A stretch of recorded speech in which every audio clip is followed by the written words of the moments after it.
তো কেমন আছো আমার দশম শ্রেণীর বন্ধুরা? আশা করছি ভালো আছো। তো আমি এই চ্যানেলে আজ থেকে নবম এবং দশম শ্রেণীর অঙ্ক, ভৌত বিজ্ঞান এবং জীবন বিজ্ঞান এই তিনটা বিষয়ে ভিডিও ছাড়বো, ঠিক আছে? তো আশা করছি তোমরা যদি আমার এই যে চ্যানেলটা আছে এটাকে ফলো করো, তাহলে তোমাদের আলাদা কোথা থেকেও আশা করছি পড়তে হবে না, ঠিক আছে? তো এখনকার আমরা অঙ্ক পড়ব আর প্রথম অধ্যায় শুরু করব। আর আমি চেষ্টা করব যে যত তাড়াতাড়ি হয় সিলেবাসটা শেষ করা যাক, কারণ তাড়াতাড়ি সিলেবাস শেষ করলে কী হবে, রিভিশনটা তাড়াতাড়ি হবে। আর যত বেশি রিভিশন হবে অত বেশি নাম্বার হবে, ঠিক আছে? তো আজকে আমি দশম শ্রেণীর যে অঙ্ক আছে গণিতের প্রথম অধ্যায়টা শুরু করছি, এক চল বিশিষ্ট দ্বিঘাত সমীকরণ। তো ঠিক আছে, এই অধ্যায়ের আজকে অঙ্কটি করার আগে আমাকে কয়েকটা ধারণা আগে জেনে নিতে হবে, ঠিক আছে? তোমরা হয়তো হয়তো অনেকে এই ধারণাগুলো জানো, কিন্তু আমি তবু একবার বলে দিই যাতে কারো যদি সন্দেহ থাকে তার আর মানে মাথার মধ্যে চলে আসে ব্যাপারগুলো, ঠিক আছে? আর এই ধারণাগুলোর উপর ভিত্তি করেই আমাদের অঙ্কগুলো করতে হবে। তো এই ভিডিওতে অঙ্ক করব না, আমরা পুরো ধারণাগুলো স্পষ্ট করব, যা যা ধারণা আমাদের প্রয়োজন এই অধ্যায়ের অঙ্কগুলো করার জন্য, ঠিক আছে? তো প্রথমে আমরা শুরু করব চল নিয়ে। চল কি? চল আমরা সাধারণত যে এক্স ওয়াই জেড আছে এগুলো দিয়ে আমরা লিখি, ঠিক আছে? চল মানে এমন একটা ধরে নাও সংখ্যা, এমন একটা মান যেটা পরিবর্তন হতে থাকে, ঠিক আছে? যেমন হচ্ছে তোমার বয়স সময়ের সঙ্গে সঙ্গে পরিবর্তন হবে, ঠিক আছে? সেটাকে আমরা চল বলতে পারি, ঠিক আছে? বুঝতে পারলে তো? আর ধ্রুবক কি? ধ্রুবক হচ্ছে এমন একটা মান যেটা পরিবর্তন হবে না, ঠিক আছে? বুঝতে পারলে? যেমনি হচ্ছে গিয়ে ধরে নাও তোমার বাড়ি থেকে বাজারের দূরত্ব, ঠিক আছে? এইরকম ব্যাপার স্যাপার। তারপরে ধরে নাও চাঁদ আছে, চাঁদ একটাই আছে, ওর মান পরিবর্তন হবে না, তো ওটা ধ্রুবক বলবো। তো যেই সকল মানগুলো পরিবর্তন হবে, পরিবর্তন হতে থাকবে সময়ের সঙ্গে সঙ্গে, আলাদা কিছু উপায়, ওগুলোকে আমরা চল বলবো। আর যেগুলো পরিবর্তন হবে না ওগুলোকে আমরা বলবো ধ্রুবক, ঠিক আছে? আশা করছি তোমাদের মাথার মধ্যে ব্যাপারটা বুঝে গেছো, ঠিক আছে? এবারকে আমরা একটা উদাহরণের মাধ্যমে বোঝার চেষ্টা করি, আর ধ্রুবকগুলো আমরা ABC দিয়ে আমরা লিখি, ঠিক আছে? সাধারণত এটা এটা না যে লেখা যাবে না আলাদা কিছু দিয়ে, কিন্তু আমরা সাধারণত এইভাবেই লিখি, ঠিক আছে? তো আচ্ছা, একটা উদাহরণ দিয়ে দিই। যেমনি দেখছো গিয়ে এখানে আমি এক্স এর মান পরিবর্তন, যে 4x আছে পুরো ইটা সমীকরণটা, আর এখানে আমি এক্স এর মান প্রথমে 1 হলে 1 এর জন্য উত্তর 4 আসলো সমীকরণটা। তারপরে এক্স এর মান এখানে 2 এসছে, 2 এর জন্য এখানে উত্তর চলে এসেছে 8। তারপরে এক্স এর মান হয়ে গেছে 3, তাহলে 12 হয়ে গেছে, আর এক্স এর মান এখানে 4 হয়ে গেছে, তো উত্তর চলে এসেছে 7। তাহলে দেখতে পাচ্ছ এক্স এর মান এখানে পরিবর্তন হতে আছে, ঠিক আছে? তাহলে আমরা এখানে এক্সটাকে কি বলতে পারি, আমরা এখানে চল বলতে হবে, চলরাশি, কারণ এর পরিবর্তন হচ্ছে মানটা, সেই জন্য এটাকে আমরা চলরাশি বলতে পারি। কিন্তু তুমি একটা জিনিস লক্ষ্য করবা যে এখানে চারের মান কোনো পরিবর্তনই হয়নি, প্রত্যেক জায়গায় চারের মান একদম স্থির আছে, এর মান কোনো পরিবর্তন হয়। তাহলে আমরা এখানে এক্সটাকে বলতে পারি চল, আর চারটাকে বলতে পারি কি, ধ্রুবক। মাথায় আশা করছি ঢুকে গেছে, ঠিক আছে? পরের ধারণাতে যাই আমরা এবার।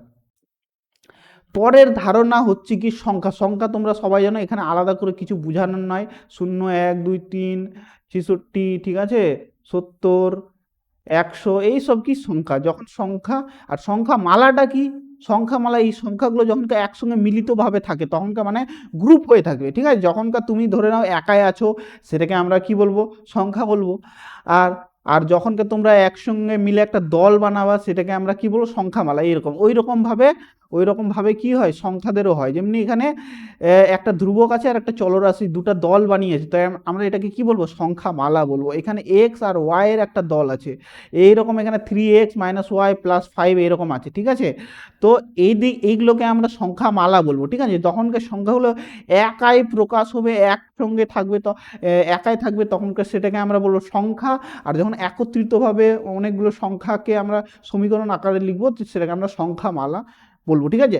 আশা করছি এই ধারণাটাও মাথার মধ্যে স্পষ্টভাবে ঢুকে গেছে, ঠিক আছে? এইবারকে আমরা চলে আসি পরবর্তী ধারণায়। পরবর্তী ধারণা কি? পরবর্তী ধারণা হচ্ছে গিয়ে বহুপদী সংখ্যামালা। বহুপদী সংখ্যামালার আগে আমাদেরকে ঘাতের ধারণাটা জানতে হবে। ঘাত তোমরা সবাই জানো, ঠিক আছে? যেমনি এক্সকে যদি 2 বার গুণ করি তাহলে কি হবে, এক্স স্কোয়ার। এক্সকে যদি 3 বার গুণ করি কি হয়ে যাবে, 3 বার গুণ করলে এক্স কিউব। তাহলে এই যে মাথাতে আমরা এগুলো লিখলাম এগুলোকে আমরা ঘাত বলি। আর এক্সকে যদি 4 বার আমরা গুণ করি কি হবে, x টু দি পাওয়ার 4, এইগুলোকে ঘাত বলছে, ঠিক আছে। তো এখানে বহুপদী সংখ্যামালা হওয়ার সংখ্যামালা বুঝতে পারছি, এগুলো সবগুলো সংখ্যামালা, ঠিক আছে। কারণ এখানে কি অনেকগুলো সংখ্যা একসঙ্গে দলবদ্ধভাবে আছে, ঠিক আছে। কিন্তু এখানকার একটা শর্ত আছে সংখ্যামালা হওয়ার, মানে বহুপদী হওয়ার একটা শর্ত আছে। বহুপদী হওয়ার শর্ত হচ্ছে গিয়ে এখানে যে ঘাতগুলো আছে, মাথায় যে এই যে ঘাতগুলো আছে, এই ঘাতগুলো হতে হবে কি অখণ্ড সংখ্যা। অখণ্ড সংখ্যা আমরা জানি, অখণ্ড সংখ্যা মানে আমরা জানি গিয়ে এই যে অখণ্ড সংখ্যা শুরু হয় 0, 1, 2, 3, হ্যাঁ, 4, 5, এইসব জিনিস অখণ্ড সংখ্যা, ঠিক আছে। তো অখণ্ড সংখ্যা হতে হবে, ঠিক আছে। মাইনাস, এই -1, -7 বা 2-3 এরকম হবে না, ঠিক আছে। গোটা সংখ্যা হতে হবে একটা, ঠিক আছে। মানে 0 থেকে শুরু করে 100, 1000, 1500, লাখ, যা ইচ্ছা হতে পারে, কিন্তু মাইনাস বা ভগ্নাংশ আকারে হবে না, ঠিক আছে, বুঝতে পারলা। এইরকম যদি থাকে কোনো সংখ্যামালা, তাহলে ওইটাকে আমরা বলতে পারবো বহুপদী, বহুপদী সংখ্যামালা, ঠিক আছে। আশা করছি ধারণাটা বুঝতে পারছো, ঠিক আছে। এবার আমরা সমীকরণগুলো দেখি, আমি লিখে রেখেছি। তো এখানে আমরা দেখবো যে কোনটাকে আমরা বহুপদী সংখ্যামালা, এটাকে কি বলতে পারবো বহুপদী সংখ্যা, বলতে পারবো না, কারণ এখানে তুমি দেখতে পাচ্ছ এক্স এর পাওয়ার কি আছে, -1 আছে, এখানে বলতে পারবো না। এটাকে বলতে পারবো কি, হ্যাঁ বলতে পারবো, কেন, এখানে সবগুলো আছে, এখানে 2 আছে, এখানে কিছু নাই মানে 1 আছে, বুঝতে পারছো তো। তো এটাকে আমরা বলতে পারবো, ঠিক আছে। একই রকমভাবে এখানে কি আমরা বলতে পারবো, এখানে বলতে পারবো না, কারণ এক্স এর পাওয়ার 1 এর 2 আছে, এখানে বলতে পারবো না। এটাকে বলতে পারবো, হ্যাঁ। এখানে হচ্ছে এক্স এর পাওয়ার 2, এখানে এক্স এর পাওয়ার 1, এখানে ওয়াই এর পাওয়ার 1, ঠিক আছে। সবগুলো একটা গোটা সংখ্যা আছে, অখণ্ড সংখ্যা, যেহেতু পাওয়ারটা ঘাতটা গোটা, মানে যাকে বলে অখণ্ড সংখ্যা আছে, সেই হেতু আমরা এটাকে বহুপদী সংখ্যামালা বলতে পারবো। এটা বলতে পারবো না, বলতে পারবো না। কেন বলতে পারবো না, কারণ এখানে হচ্ছে গিয়ে 1 এর 2 আছে, 1 এর 2 আছে, আর এখানে 1 আছে, ঠিক আছে। তো আমাদেরকে সব সময় একটা গোটা সংখ্যা হতে হবে, অখণ্ড সংখ্যা হতে হবে। এখানে বলতে পারবো, অবশ্যই বলতে পারবো, এখানে 1 আছে, এখানে 1 আছে, এখানে 1 আছে, ঠিক আছে। একই রকমভাবে এখানে বলতে পারবো, হ্যাঁ এখানে বলতে পারবো, ঠিক আছে, এটাও বলতে পারবো। আশা করছি পরিষ্কারভাবে আমি বুঝাতে পারলাম, ঠিক আছে। এবার আমরা পরের ধারণাতে চলে যাই, ঠিক আছে। তো পরের ধারণাটা কি, সহগ। সহগ কিছু না, সহগ মানে হচ্ছে কি, সহগ যেমনি সহগ সঙ্গী টঙ্গী, বুঝো কিনা, এইরকমই জিনিসটা সহগ জিনিস, ঠিক আছে। তাহলে এই সমীকরণটা আমরা দেখি এখানে, এই হাই, আচ্ছা, আচ্ছা, এই সমীকরণটা আমরা দেখি এখানে, এই সমীকরণে, এই সমীকরণটা, প্রথম সমীকরণটা দেখো, তাহলে সহগ এখানে কি হবে, এক্স স্কোয়ারের সহগ, এক্স স্কোয়ারের সঙ্গী কি আছে, সাথে কি আছে, তাহলে এক্স স্কোয়ারের এখানে সহগ হয়ে যাবে কি 2। একই রকমভাবে এক্স এর সহগ কি হবে, এক্স এর সহগ হয়ে যাবে গিয়ে এখানে কি 3, ঠিক আছে। বাকি সমীকরণটির ক্ষেত্রে তুমি বলতে পারো এখানে সহজ আছে, এক্স ওয়াই এর সহগকে এখানে 9, তারপরে ওয়াই এর সহগকে এখানে 5, আর এক্স এর সহগকে এখানে 2, ঠিক আছে, বুঝতে পারলা। তারপরে এখানে এর সহগ কি -8, ঠিক আছে। মানে সঙ্গীটা কি আমাদেরকে বলছি কি আমরা সহগ, ঠিক আছে, বুঝতে পারছো। তো এখানে সহগটা আমরা বুঝে গেলাম। এখন পর্যন্ত আশা করছি যা কিছু বুঝিয়েছি সব স্পষ্টভাবে ঢুকেছে, ঠিক আছে। তবু কোনো সমস্যা থাকলে তোমরা কমেন্টে জানাতে পারো, ঠিক আছে, বুঝতে পারলা। কোনো সমস্যা থাকলে আমি চেষ্টা করব, ঠিক আছে, কমেন্টে ভালো করে বুঝিয়ে দেওয়ার তোমার, ঠিক আছে। এরপরে আমাদের যে মূল ধারণাটা, ওটা আমাদের বুঝতে হবে, এই অধ্যায়ের যেটা মূল ধারণা, এক চল বিশিষ্ট দ্বিঘাত সমীকরণ। তাহলে আমরা যা যা বুঝলাম ওটিকে একবার আমরা এখানে একবার জানার চেষ্টা করি, বুঝলাম। চল বললাম, এক চল, এখানে কি বলেছে, এক চল, এই জিনিসটা আগে বুঝি।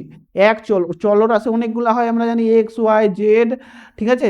তাহলে এক চল মানে যে সমীকরণ থাকবে, যে কোনো একটা থাকবে, এক্স থাকবে, নাহলে ওয়াই থাকবে, নাহলে জেড থাকবে, যে কোনো একটা চল থাকতে হবে। দুটা বা তিনটা হতে হবে না, এখানে একটা চল বলে দিয়েছে। তাহলে চল কটা থাকতে হবে সমীকরণে, একটা চল থাকতে হবে, যেখানে এখানে উদাহরণ যেমনি দিয়ে দিয়েছি, দেখো এখানে এক্সই আছে, বাকি এগুলো কি আছে, ধ্রুবক আছে, বুঝতে পারলে। এক চল বিশিষ্ট মানে এক চল হতে হবে, চলের ধারণাটা আমরা বুঝেছি। তাহলে এক্স ওয়াই সমীকরণটাতে এক্স থাকবে, না হলে সবগুলো ওয়াই থাকবে, না হলে সবগুলো জেড থাকবে। এবার পরের ধারণাতে চলে আসি দ্বিঘাত। ঘাত আমরা বুঝলাম, ঘাত আমরা কি বুঝলাম, যে এক্স স্কোয়ার এখানে দ্বিঘাত আছে, তারপরে এটা ত্রিঘাত, তারপরে এটা 4 ঘাত, ঠিক আছে, এটা 5 ঘাত, বুঝলা। তাহলে আমাদেরকে কোন ধরনের সমীকরণটা হতে হবে, আমাদেরকে এই দ্বিঘাত হতে হবে। এগুলো আমরা করব না, এগুলো পরবর্তী অধ্যায়ে করতে পারি, নাহলে, বুঝতে পারলাম।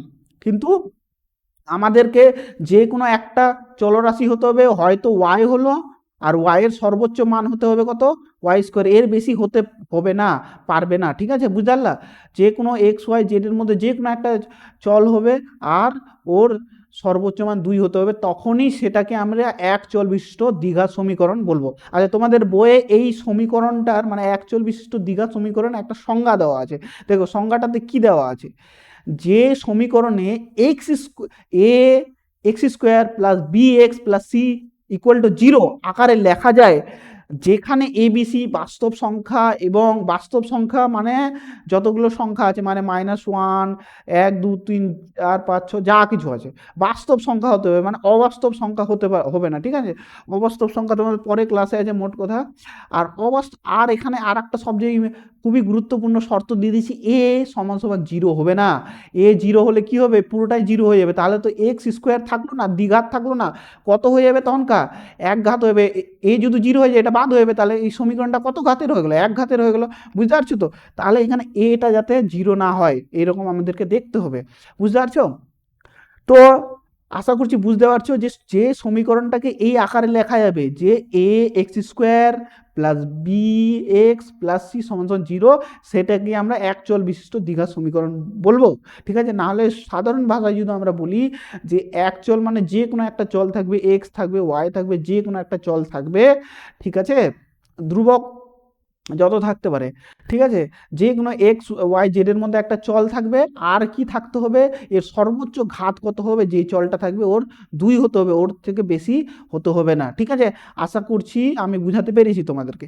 এইবার চলো আমরা নিচের দিকে চলে আসি, নিচের দিকে এসে কয়েকটা আমরা সমীকরণ এগুলোকে সমাধান করার চেষ্টা করি, আর আমরা যতটা বুঝলাম সেটা ঠিক করে বুঝেছি কি বুঝিনি, চলো আমরা চেষ্টা করি, ঠিক আছে। তো প্রথম সমীকরণটাতে আমরা দেখি, প্রথম সমীকরণটাতে কি আছে, আমরা প্রথমে চল কটা আছে এখানে দেখো, চল কটা আছে দেখো তো, এখানে চল এখানে দুটা হয়েছে, তাহলে আমরা এটাকে কি বলতে পারবো, এক চল বলতে পারবো না, এখানে প্রথমেই ফেল হয়ে গেল, ঠিক আছে, প্রথমেই ফেল হয়ে গেল, ঠিক আছে। তারপরে আমরা দ্বিতীয়টাতে চলে যাই, দ্বিতীয়টাতে দেখো কটা চল আছে, এক্স আছে এক্স আছে এক্স আছে, আচ্ছা এখানে একটা চল আছে, প্রথমটাতে পাস হয়ে গেল আচ্ছা ধ্রুবক তো আছেই। আর সর্বোচ্চ মান কত হয়, 2 হয়, তো এখানে সর্বোচ্চ মান কত আছে, 3 আছে, তাহলে এটাও ফেল হয়ে গেল, এটা আমরা এক চল বিশিষ্ট দ্বিঘাত সমীকরণ বলবো না। পরেরটাতে চলে আসি আমরা, পরেরটাতে দেখি আমরা চল দেখবো, চল কটা আছে, চল চল এখানে একটাই আছে, মানে এখানে এক্সই আছে দেখো, ঠিক আছে। আর এখানে ঘাত কত আছে দেখে নাও, ঘাত ঘাত সর্বোচ্চ ঘাত কত আছে, 2 আছে, হ্যাঁ এখানে 1 আছে, মানে সর্বোচ্চ ঘাত 2 আছে, তাহলে এটা পাস হয়ে গেলো, এটাকে আমরা বলতে পারি কি এক চল বিশিষ্ট দ্বিঘাত সমীকরণ বলতে পারি, ঠিক আছে, মাথায় ঢুকলো। পরেরটাতে চলে আসি, পরেরটাতে চলে আসি, এখানে দেখো তো চল কটা আছে, চল এখানে একটাই আছে, এক্সই আছে, তাহলে এটা প্রথমটাতে পাস হয়ে গেল। এবারকার চলে আসি ঘাতে, ঘাত কত আছে, সর্বোচ্চ ঘাত কত আছে, 2 আছে, 2 আছে, হ্যাঁ বোঝা যাচ্ছে না তো, 2 আছে, তাহলে এটাও পাস হয়ে গেল, ঠিক আছে। এইবার পরেরটাতে চলে আসছে শেষেরটা, এখানে এখানে তো চল তো একটাই আছে, চলটা তো ঠিকই আছে, এখানে একটাই চল আছে, কিন্তু এখানে দেখবা এখানে এই জিনিসটা দেখো, এখানে ঘাতটা কি হয়ে গেলো, আধা হয়ে গেলো, এখানে তাহলে সর্বোচ্চ ঘাত কত আছে, 1 আছে, কিন্তু আমাদের সর্বোচ্চ ঘাত কত দরকার, সরি এখানে ঘাত কত আছে, 1 আছে, সর্বোচ্চ ঘাত আমাদের 2 দরকার, তো এটা ফেল হয়ে গেল। আশা করছি যতগুলো ধারণা এখন পর্যন্ত বুঝালাম ভালোভাবে বুঝতে পেরেছো, ঠিক আছে। আমি একটু তাড়াতাড়ি বলে দিলাম, ঠিক আছে। তো তোমাদের যদি একটু মানে অসুবিধা হয় মানে তাহলে একটু স্লো করতে পারো, ঠিক আছে, ভিডিওটা একটু আস্তে দেখতে পারো, মানে অপশন তো থাকে ইউটিউবে, ঠিক আছে। পরের যে আমরা ভিডিওটা ছাড়ব, পরের ক্লাসে আমরা এই অধ্যায়ের অঙ্কগুলো করবো ভালোভাবে, ঠিক আছে। তো আর কোনো সমস্যা থাকলে কমেন্টে অবশ্যই জানাবা, আমি ওখানে সমাধান করার চেষ্টা করবো, ঠিক আছে।